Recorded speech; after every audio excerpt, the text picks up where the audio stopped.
Okay guys, check it out. We're finally getting around to do the Adams Driveshafts. We're doing the front and rear 1350s. These things they look awesome. So the front, he put this pinion already on it, so, or not the pinion, but what mounts to the factory pinion, so that'll be an easy install. It comes with the pinion for the transfer case. We'll put this on, we'll torque it to spec. Also for the rear drive shaft, it comes with this for the this will be for the transfer case side, and it'll actually go right in here, and it flush mounts here, and then it gives you all the supplied bolts that you'll need for the job. It's got the U-bolts for these here as well. This one will go on the pinion on the rear, the actual axle. So should be a pretty simple install. I'll run through everything. I'll tell you what kind of tools you need, the torque specs, everything that you're going to need to install these drive shafts. Okay, so to remove the front drive shaft, what I like to use, and it's the same as on JK, I use a short 15 millimeter, a short extension, and a 1/2 inch to 3/8 adapter, and I use my 1/2 inch gun. And then on the rear, we're going to use a Torx 50. So, and if you'll look at it here, I'll show you why. We'll have the 15 millimeter. It hits perfect, being that it's small, 3/8 to 1/2 inch. And then on the rear, we'll use a 50 Torx. If you look up here at the rear of the drive shaft, you'll actually see why I'm changing it. It's pretty bad. From the amount of flex this thing has, it's literally rolled the edge of this thing and broken the boot, so the grease is actually coming out. But that being said, I'm putting this here is a T50, and I've got the transfer case in neutral. So what we'll have to do is we'll have to hold the yoke with something as we loosen these bolts up, and then we can kind of get them with a small impact, or use my DeWalt at that point. But I put everything in neutral. I put the transfer case in neutral. The vehicle is actually in park. That way I can move the drive shafts as needed to put them where I want them. So that's pretty much it. The rear, this is the same way. Both the front and rear of the rear drive shaft uses the T50. And you can see here what it is. Same thing, we'll have to hold the drive shaft or the yoke itself as we loosen all this stuff up. So that's what I'm fixing to do.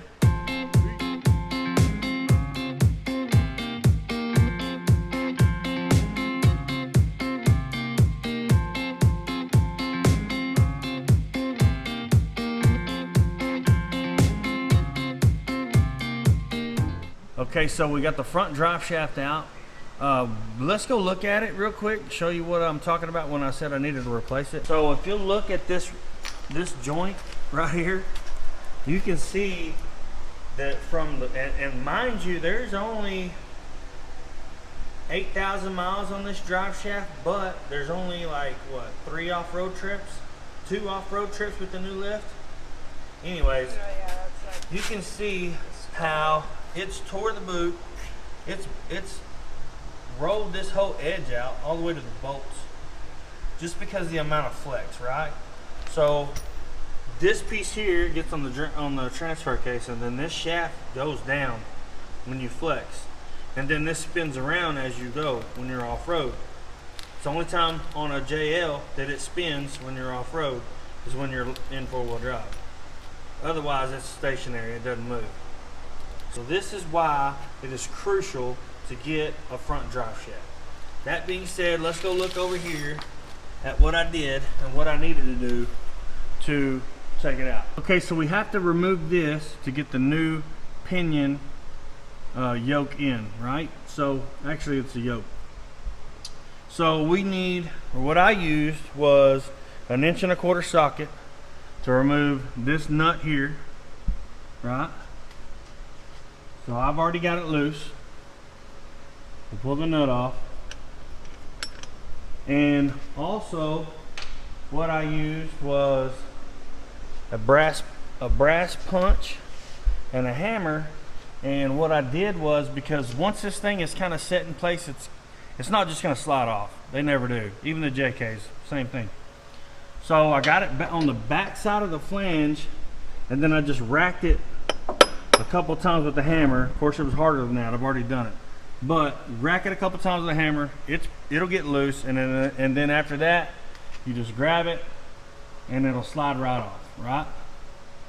Be careful of that seal right there, because that's what's gonna make the seal between your new pinion or your new yoke, and the transfer case. So it's a little different than the JKs. So on the JKs, what we did was we had our new yoke. We are in our old one, and we pulled this little guy out right here from the inside of the factory one. You can see it's got a little machined place right here for it. It won't fit on the new pinion yokes. I'm gonna put a nice bead around this entire flange of this nut, and then when I tighten it all up, that should make that seal that we need. See how it fits really nice and good? So that'll make the actual seal that we need, and we will not use this O-ring. So it is different than the JKs. What I've seen in the forums and what I've looked up is this nut will torque to about 160 foot-pounds, 160 to 180 foot-pounds, somewhere in there. I'll probably go about 165, and then that'll be where I'll leave it. So that's what's coming next. See you on the flip. Okay, so I'm fixing to put some of this high temp red on this bolt, make a nice fat bead around it. Ideally you would use a black silicone, which, you know, they're both really good silicones. This is the red is the high temp. That's the only difference. So it's not going to hurt it, it's not going to affect it in any other way. I just don't have black, and I need to get these shafts in kind of on a crunch time. So I'm going to go ahead and put the bead on. I'm going to be liberal, because I want a good seal when it's on there. That's actually a lot. That's a lot. That's fine. That's really liberal. It's fine. So I'll have this ready on standby. Boom. And then, okay, I'm going to take the new flange. I'm going to go ahead and install it over here on the transfer case. I'm going to put this, the nut on there. I'll tighten it down with the impact, and then I'm going to torque it to 165 foot-pounds. Check it out.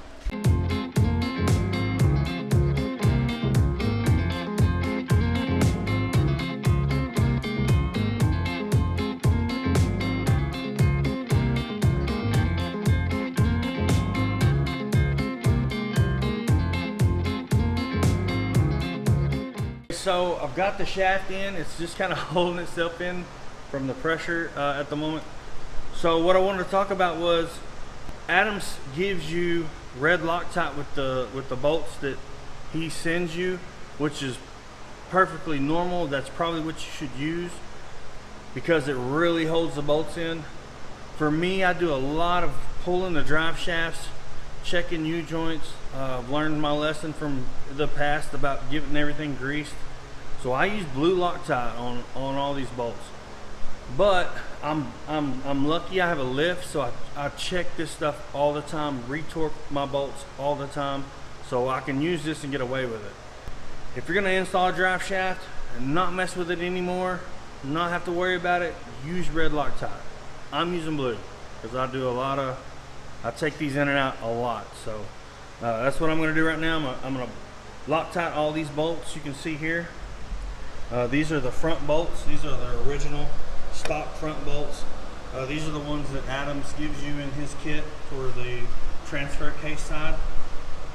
I'm going to put blue Loctite on all these and install them, and then the front will be done. And torque them to spec, and then the front will be done.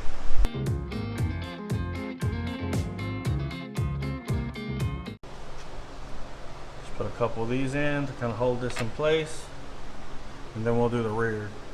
The rears are small, they're kind of finicky. You gotta have a smaller wrench to get to them. So it's usually, I think, a 5/16 wrench.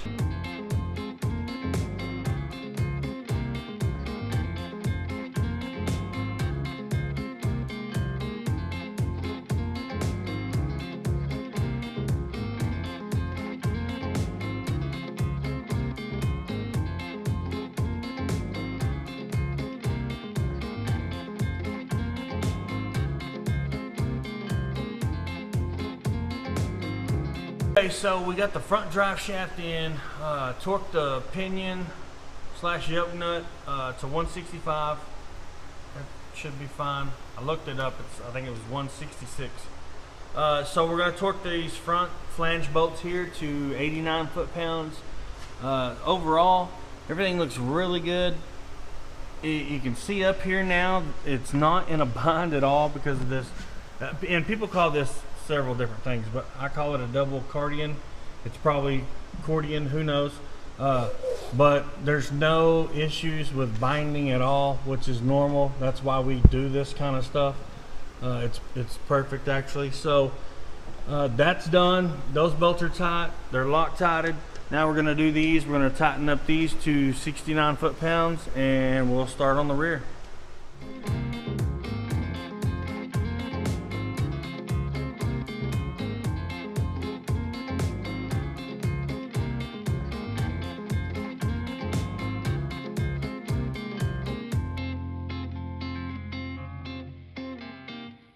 Okay, so we got the front end. We're fixing to do the rear. Same thing. The bolts on the differential and the T case is the same T50 that we used on the front TK side. So I'm gonna get my impact out and I'm gonna zip all these out, nice and easy. And then we're gonna pull the pinion on, or the yoke on both the transfer case and the differential, and put the new ones in, torque them down, and then put the new drive shaft in. Shouldn't take too long. We're talking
Okay, so we are done.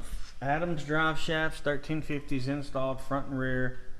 Was a pretty easy install. Just be sure you do your torque specs where they need to be. The rear pinion yoke can be tricky. You need to make sure that that is set up just right. But we are done. Front and rear done. New pinions in. Everything's torqued. And we're gonna go test it out this weekend at Gilmer. So stay tuned for that video. And don't forget, if you like our videos, please like, subscribe, and share. We're just starting at this, so all the help we can get is good. Please do comment. Even if you don't like it, comment. We like, or at least me, I like feedback of all kinds. I don't care. Exactly. To me, let us know what you'd rather see, what we're missing. Yeah, to me it's constructive criticism. So I'm learning here. So anyways, stay tuned for our next video. Adams 1350s. Done, son. Look at that. Look at that. Look at that. No, that's what's up.